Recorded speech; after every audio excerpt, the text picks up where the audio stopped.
Olá meus amigos, sejam muito bem-vindos a mais um vídeo. Hoje nós vamos falar um pouco sobre psicologia. Bom, você está vendo aqui no canal que a gente fala sobre diversos assuntos ligados ao direito, mas agora falando um pouco dessa doutrina parceira do direito, a gente vai abordar algumas questões que fazem sentido com a vida jurídica. Por quê?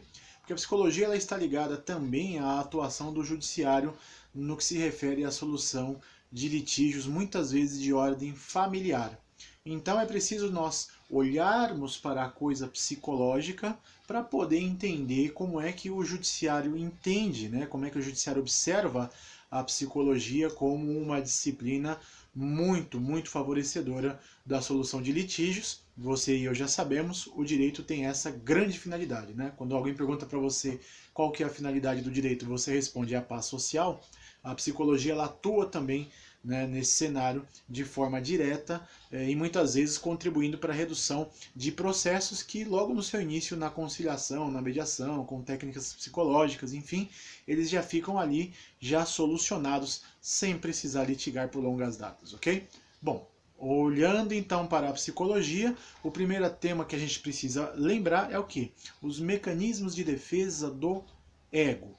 Volto a dizer, nós estamos olhando agora sobre um viés psicológico para poder entender o indivíduo enquanto máquina humana, ok? Então, guarda com você que a maioria do discurso deste vídeo está pautada sobre a esfera, sobre o âmbito psicologia e não direito, ok? Vão se conversar, evidente, como eu falei, mas o grande sentido aqui é nós observarmos o indivíduo enquanto uma máquina mental, um indivíduo com uma psique que é analisado por essa ciência, ok? Bom, como eu falei para vocês, mecanismos de defesa do ego. Lembra de psicanálise, lembra de Freud, você tem três esferas, id, ego e superego. No meio, o ego tentando conciliar a supremacia do id na sua severidade e a libertinagem do ego que quer fazer as coisas do jeito que ele acha que tem que fazer, e ali o ego tentando conciliar esses dois. Quando nós falamos de mecanismos de defesa, portanto, nós estamos falando que há um descompasso entre o id e o superego, ok? Ao qual o ego está enfrentando situações em que ele não quer enfrentar, ok? Como, por exemplo, você pode falar da projeção, da expiação ou até mesmo da negação. São três formas, né? São três institutos que a gente chama de mecanismos de defesa do ego que podem caracterizar isso.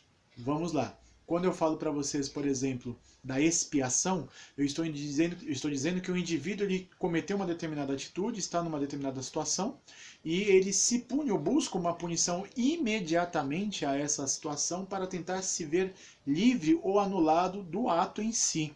Então ele busca afastar o quê? A culpa que ele sente, promovendo uma autopunição ou buscando uma punição para tentar se ver aliviado daquela angústia por saber que cometeu um ato que não deveria. Isso é um mecanismo de defesa.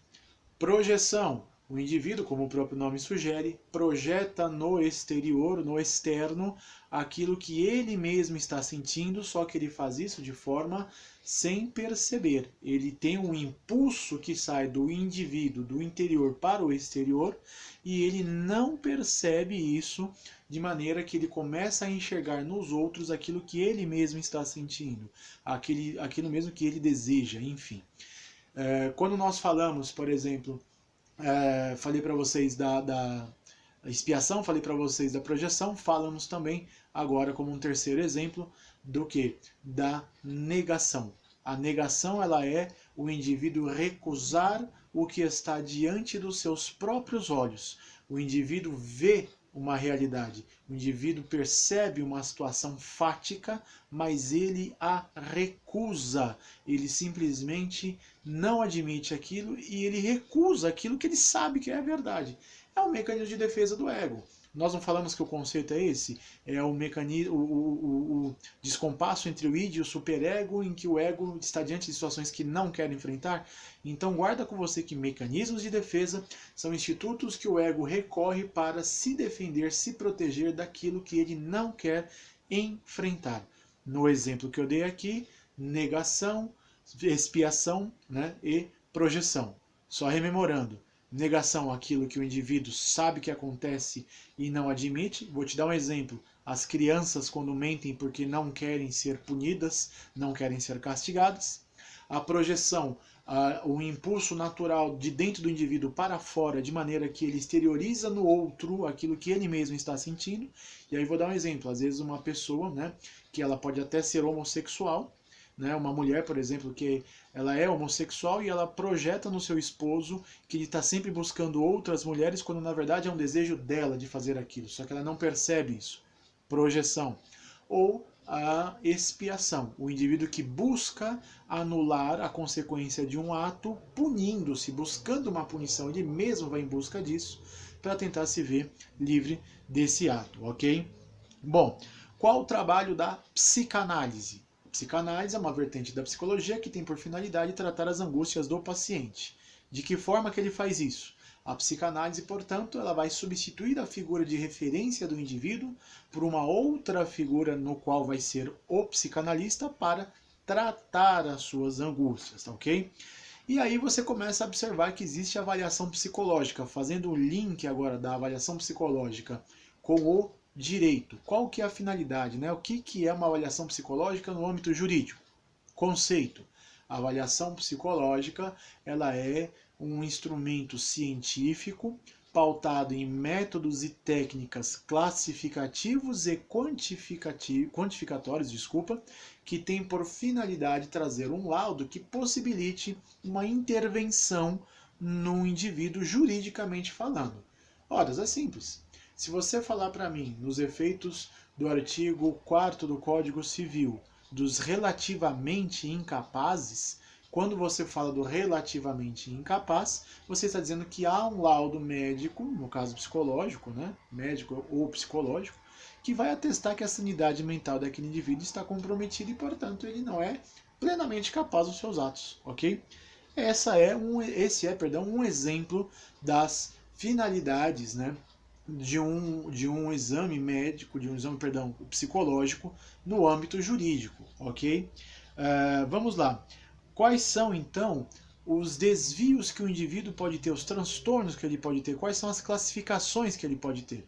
Ele pode ser neurótico, ele pode ser psicótico, ele pode ser psicopata. São quadros que a psicologia separa para delimitar, a depender do nível do desequilíbrio mental do indivíduo, qual é a classificação dele, ok? Então, neste primeiro vídeo, eu trouxe para vocês alguns conceitos sobre os elementos da psicologia que se comunicam com o direito, tá certo? A gente vai fazer mais vídeos aí no canal para facilitar esse tema, né? Fazer em módulos, e eu espero que com este vídeo tenha ficado mais fácil para você essa percepção. Pela sua audiência, muito obrigado e até o próximo vídeo.